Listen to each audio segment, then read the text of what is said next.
in this video, I'm going to begin performing the socialization exercise with Bowser. And again, having Polly out here playing the role of the helper dog. And with the goal today, on day 5, again, continuing to use the remote collar to intercept Bowser's state of mind. Now, here's the thing, as I can see, and I want to mention this on this video, I have a camera system able to, in both directions, be able to see exactly what he's doing. And he's around the corner, so my vision is blocked. So just want to mention that I have the ability to now, probably hopefully see that, to see him, and so I'm able to have a clear picture as to what he's doing inside of the crate. So even as I'm talking here, I can see his reactions and have a better idea in terms of assessing his state of mind. So I would recommend anyone who's beginning to create change with the dog using a crate, and especially if you have more than one dog. Same here, right here. So I'm able to see right now. I can see him standing up. Now he's turned around, and he's settled back down again. So I want to mention, if you have more than one dog, and therefore using more than one crate, the crates may be within the same area, so sometimes you may not be able to, just on hearing whining and hearing barking behaviors, you may not be able to pick out which dog. Here, with using a camera system and having different angles of that, you're able to have a much better, clear picture as to what dog is doing what, and then be able to say, through the remote, being able to intercept on specific dogs that way, instead of just kind of hit and miss. And so here, it's a really great thing to have. Again, I'm using this even as I'm talking to this video, because I'm about to bring Bowser out here again in a moment.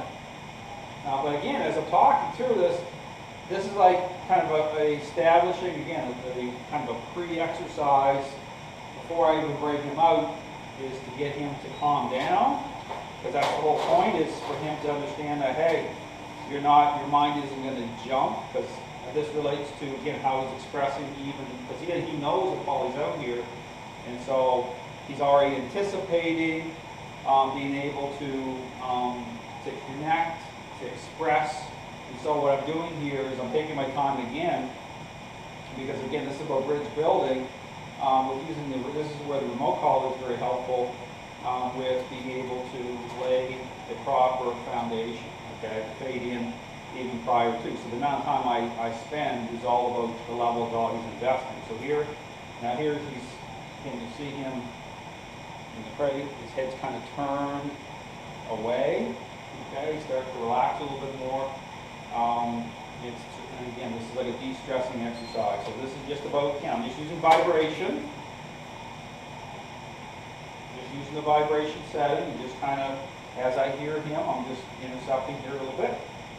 And so once I get a certain level of, it doesn't have to be perfect, but once I get a certain level of calmness, that's each time the goal is for it to be better and better, then I will take the leash, put him on the leash in a moment, and then bring him out. And again, but here's the thing, the goal today, again, moving to day 5, is for me to start to move around the crate where Polly's at. So my goal is to get emotion here a little bit more, so I can, again, increase expectations. It's all about increasing expectations. With this exercise, as I continue to work him, to get him, again, this is about getting him to calm down, okay, to begin to get him to become more and more of a follower, to get him to calm down. And one thing I want to mention too with him is, and again, this can be seen through, again, I see a lot of things through a board training process, the level at which it takes him to urinate and fully, kind of empty his bladder is one thing I've noticed with Bowser, is that, because again, this is physiological, is I notice that he will just go in little spurts. And that's interesting, because when you see a dog that's going a high level of control, it plays into them purposely retaining a level of urine in your bladder, because again, it's both fulfillment and marking. So a lot of marking behavior, a lot of desire with marking behaviors going on. And so it takes him longer, right? Because, you know, I take him up to the bathroom and he's just going a little bit. And so again, because, and this is why it's important on his walk, is in certain areas with him on the leashes, do not allow him to mark. Okay, you have to intercept that. Because the whole issue here is about fulfillment. It's about his desire to want to express that state of mind. So it's really important to keep it lined up here. So what will happen is during the him going to the bathroom, he'll start to fully, you know, release more and more urine in a better, again, as the state of mind begins to change, you'll see that start to come along and self-regulate. So again, I want to mention that when I see a dog doing that a lot, then they're air scenting, right? And they can't focus in on, because they want it, it becomes so much part of how they think. And so with him, same thing. You want to make sure that everything's coming together properly, and that will start to. But that plays into his food as well. Why he wasn't, you know, eating, and so because he's even at his age, 9 months, he's hit a tipping point. So again, this is why it's so important to make sure. Even here, part of it too. It's all, see, it all connects. Same thing with him eating in the crate right now, and you know, and taking a little bit of while to settle him down, because his mind's jumping over, right, over the human, right? Say, hey, the human's in the picture, but not the right way. This is why, again, the excessive marking behaviors, not emptying his bladder, just like because he didn't want to express other dogs. Everything's all connected. Understand, when you start to see this stuff properly, you start to see how these things all play out. So, but again, the good news is that as things move along, it gets better and better and better, because the stress loads come on him. But it does take a while, because his level of need is higher. And so again, we're at even at 9 months. So this is a reversing process. So I'm going to bring him out. He is getting more relaxed in there. But I just want to mention about the camera system. Great thing to have the ability to even talk through this. But again, if I'm dealing with more than one dog, allows me to kind of pick out which dog is doing what, or whatever given time, and be very specific. Because understand, this is about it making sense. If you're intercepting a dog's state of mind, you use a remote collar, I don't want to be off in that. I don't want to be guessing certain things, because you want it to make sense to the dog. This is language that you're speaking, so it's got to be the right language all the time. So you want to make sure that you have the ability to be able to see what's going on and have clarity in what you're doing. So, so again, I'm going to put this away, and I'm going to bring them out in a second. And you'll see me again doing the same exercise I did prior to. But again, the goal of moving around. So I'm going to adjust all this prayer a little bit more here. So I'm going to be moving around that way. So here we go. Get Bowser ready.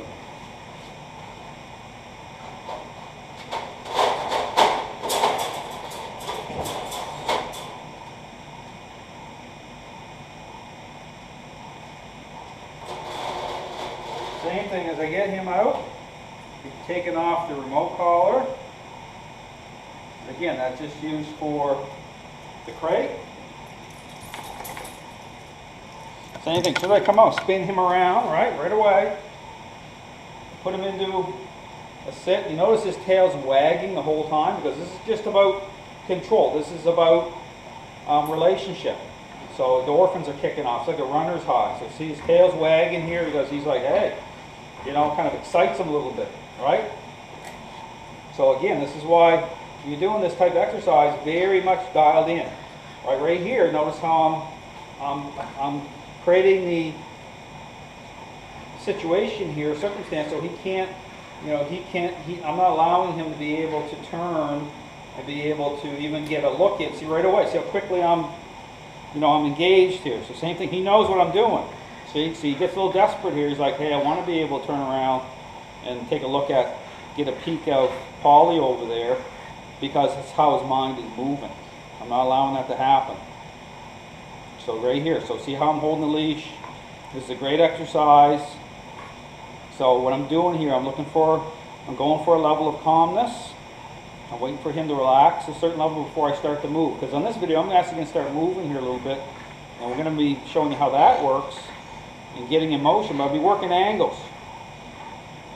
So I'm going to move here in a second. So right away, I'm going to take a movement, move towards her. Let's see how I'm right here.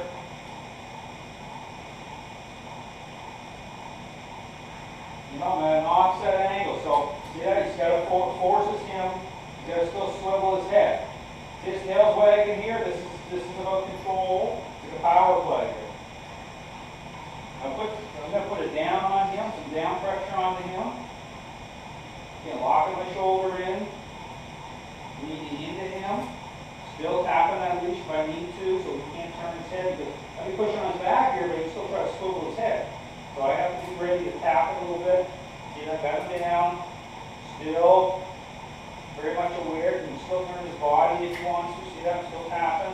But even in down position here, you still have to be focused on how his mind is moving. He wants to go off on the leg and tap again.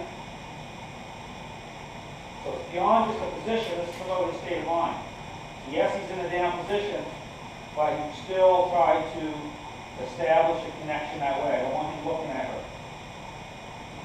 I want him to be in a down position. I want him to relax. He's stretching everything. This isn't relaxation here. You're still kind of same thing. I want him to relax. Yeah, this is like a de-stressing exercise. I want him sniffing. See, same thing. I'm still nudging. See that? Wants to look at her. The dogs aren't stupid. Okay? I mean, their ultimate goal here at a certain level, it starts to drop off, but his goal is to be able to take a peek at her. I don't want that to happen. It's about me fading in. Right? Him understanding that everything comes through me. I'm in control. So being very dialed in here. So as I'm talking, notice how I'm working this leash. I will bring him up to a sit position in a second. Sit. And move again with him. As I move, I get a little look in there, right? But then same thing.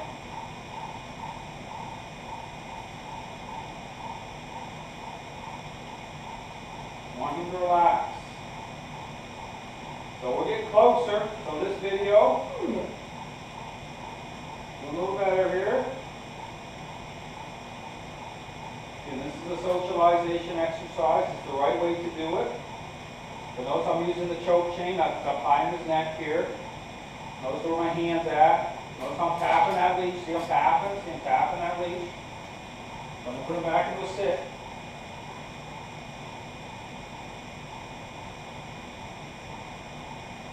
This is going to be a great training video, right, to show how to do this the right way. Polly's just relaxed over there.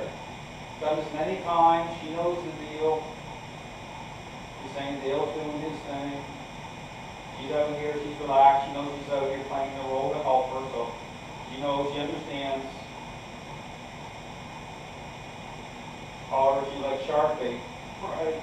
But she's never ever, I never put her ever at any danger with dogs. It's always very controlled. She's never ever been bitten or, all the years doing this, no danger to her ever, because this is always about understanding how to do this the right way and how to kind of progressively move forward to a level where you'll see her free here during this process when she's actually moving around and this exercise keeps moving forward. Same thing. See, notice how he's trying to air center a little bit. Same thing. Move this way. 5, right close here a little bit, right? Get kind of close. Same thing. I'm going to put him into another down. Again, locking my shoulder in. I'm just leaning into this. I'm going to submit. Bowser. I'm going to submit him right near her. Through association. So this is getting very close right now. So what I'm saying through this interaction is, hey, I'm in control. You're right next to her. But I'm in total control here. See that? Same thing. See, I'm paying attention to his head. So as soon as I see a little bit of an angle here, he's really getting dialed in here. Just like, see how I'm tapping that leash a little bit? I'm just saying, yeah, you're there. Don't even think it. You relax. See, that's it. You watch his body kind of relax. So he's trying to sniff a little bit. Be a little bit more assertive with him down here. Take that. I don't want him sniffing it. I want him just to relax. Don't even want him sniffing. See that? This is a de-stressing. This is a great picture right here of de-stressing values. See that? Just normal. Just relax. Just saying, hey, this sets up more freedom, right? See how I'm connected through here. See how I'm tapping that leash at times. See, I'm always ahead of his state of mind. I will clear out here in a second. Once I get a certain level of relaxation, then I'm going to move forward. Sit. Then I'm going to move forward, but same thing. Just very intentional with how I'm doing this. Hanging out, I'm very relaxed, I'm calm. This is how, again, this is how you establish to other dogs, multiple dogs, whatever. It's like how you're going at an individual level from dog to dog. So you imagine if I had more than one dog, I would be rotating the dogs, separate crates, but just doing this exercise this way. Before I let freedom happen. You'll see that on the videos as we move forward with this type of exercise. This is a great exercise to do in terms of what the goals are during the process. Move forward again here. And notice how right here, see how I'm coming forward. See that? See how I'm working this angle here? This gives you really another really good, clear picture here. Right here, she's there. I have a little bit of inwardness happening here. And right here, I have a real dominant, I have really good at, see that? See his eyes shifting, really good understanding of how his mind's working. I don't even want Polly to be a thought in his head. Okay, I don't want him connecting like that. It's about him understanding, hey, Dale's in control. Yeah, we might get to meet Polly, right? But it's going to be defined through right relationships. See this? Same thing, just relaxation. Same thing, I put another down onto him. Lots of downs are good. Notice same thing. I want to buckle his mind. So this is about his agreeableness level to the down. See how I'm just locked in? So I want him to buckle. I'm not trying to push hard, but see, maintain the same amount of input.